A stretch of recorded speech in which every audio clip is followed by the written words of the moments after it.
Welcome to The Explainer. Today, we're going to break down how the trade wars of 2025 have thrown the entire global art market into chaos. We're talking about a new kind of iron curtain, but this time, it's made of canvas. And it's trapping not just paintings, but culture itself. To really get what's going on, you gotta picture this scene from late 2025. Imagine these endless rows of wooden crates, just sitting in sterile customs warehouses. Inside, priceless art. And it's just stuck, trapped. These aren't just shipping delays, They're basically hostages, symbols of a crazy new reality for artists and collectors all over the world. So, how in the world did we get here? To really understand the crisis, we have to look at the massive policy shock that just completely blew up decades of a pretty free-flowing global art trade. And this really lays it all out, right? The before and after is just stark. For years, the consensus was that art is culture.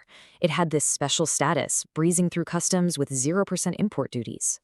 But in 2025, that all changed. Suddenly, art was just another luxury commodity, and it went from being a cultural bridge to a geopolitical weapon.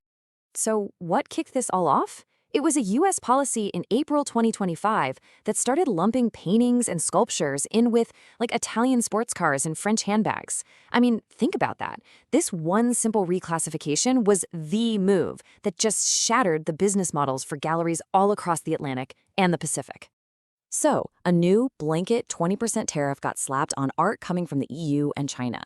And just like that, overnight, a gallery trying to import a 50,000 euro painting from Berlin suddenly owed an extra $10,000 in taxes. And that's before you even talk about shipping or insurance. The whole economic model just evaporated. But if you thought that was bad, oh, it gets so much more complicated. Artists are now dealing with what everyone's calling the mixed media trap. You see, customs agents are now told to scrutinize what the art is made of. So a steel sculpture isn't just art anymore. No, now it's an article of base metal. And its tariff can jump from 0 to 25, even 35%. It's turned the simple act of shipping your work into a high-stakes game of Russian roulette. Okay, so this U.S. policy didn't just happen in a bubble, right? It sent these massive ripples across the globe, and markets everywhere just started to freeze up in response.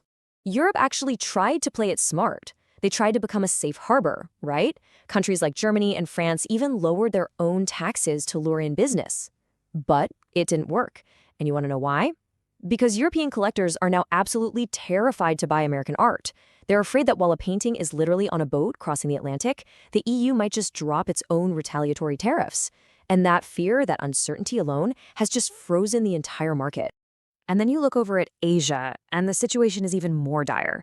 We're seeing these punitive tariffs on American cultural goods going into China that are now over 35%. This isn't just making business hard. It's made exporting American art to the huge mainland Chinese market, well, effectively impossible. And the result of that? A huge, massive pivot in the Asian art market. Hong Kong, which used to be the main gateway, has been totally dethroned. Now you see cities like Singapore and Seoul popping up as these new neutral zones. American artists are being forced to find these completely new and way more expensive routes into Asia, bypassing China entirely just to get their work in front of collectors in places like South Korea. So with all of this chaos going on, how are the actual artists, the people making the work, how are they coping? Well, the real story isn't in the big auction reports. It's happening in the desperate chatter you see in online forums. I mean, you dive into these forums and it's like a war room. It's a community in pure survival mode, just sharing hacks and warnings to get through this tariff minefield. They're refusing to ship delivered duty paid, which basically pushes all the tax risk onto the buyer. They're arguing about how to describe their art to avoid those classification traps. And you're not going to believe this, we're seeing the return of suitcase smuggling, artists literally rolling up canvases and flying with them to dodge these insane fees. And this quote right here, from a logistics forum, it just perfectly captures how absurd this all is. Artists now have to play this high-stakes word game with customs agents. Calling your sculpture a wall ornament could be a fatal, multi-thousand-dollar mistake, while some bureaucratic nonsense like non-functional aesthetic object might just save you. It's a whole new skill they have to learn. It's crazy. And get this, the pain doesn't even start with shipping. Remember, these tariffs go both ways. So the cost of just basic imported art supplies, we're talking pigments from China, linen from Europe, has shot up by about 22%. So artists are getting hammered from every single direction. But here's the thing, these policies don't hit everyone the same. For the big blue chip artists, the extra cost is just, transactional friction for their super rich buyers. And the young, emerging artists can sometimes sneak small works through the regular mail. But it's that mid-career artist, the one selling work for, say, $5,000 to $15,000. They're the ones getting absolutely crushed. A $4,000 price hike is a total deal breaker for their collectors. It's creating this devastating dead zone right in the middle of the market. So, is there any good news in all this? Well, there is one small, kind of bureaucratic bright spot: the carnet renaissance.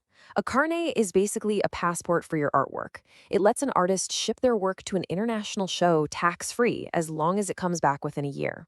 Now, it doesn't solve the problem of actually selling the art, but it is one way to keep the work moving and visible, basically kicking the tax can down the road. All right, so where does this all leave us? Looking ahead to 2026, is any of this going away? Well, the experts all pretty much agree. This isn't some temporary storm. This is a permanent climate change for the art world, and it's going to demand some radical new ways of thinking. First, get ready for something called the distributed studio. Instead of shipping a huge physical sculpture across the ocean, an American artist is just going to email a digital file to a fabrication workshop in Berlin. The art gets made in Europe to be sold in Europe, completely bypassing Atlantic shipping and all those tariffs. The idea, not the object, is what crosses the border. Second, we're going to see a massive boom in free ports. Think of these as super high security, tax-free storage vaults. Art will be bought and sold by collectors all over the world without ever leaving the building. It just becomes a pure financial asset, traded between portfolios but rarely ever seen or touched, all to avoid the tariff nightmare. And finally, all of this is speeding up what people are calling the Great Divide. The market is splitting into two completely separate realities. You'll have this global playground for the super wealthy who can afford the lawyers and logistics to play the game, and then for everyone else, a hyperlocal scene. And that's the real tragedy here: less international exchange, fewer ideas being shared, and a more fractured, less interesting global conversation. Which really leaves us with one final, pretty provocative thought. These trade wars have completely changed what it even means to be a working artist today. When navigating customs codes and calculating tariff impacts becomes just as important as mixing colors on a palette, you have to ask yourself, in this new world, what's an artist's most valuable tool? Is it still the brush, or is it now the calculator?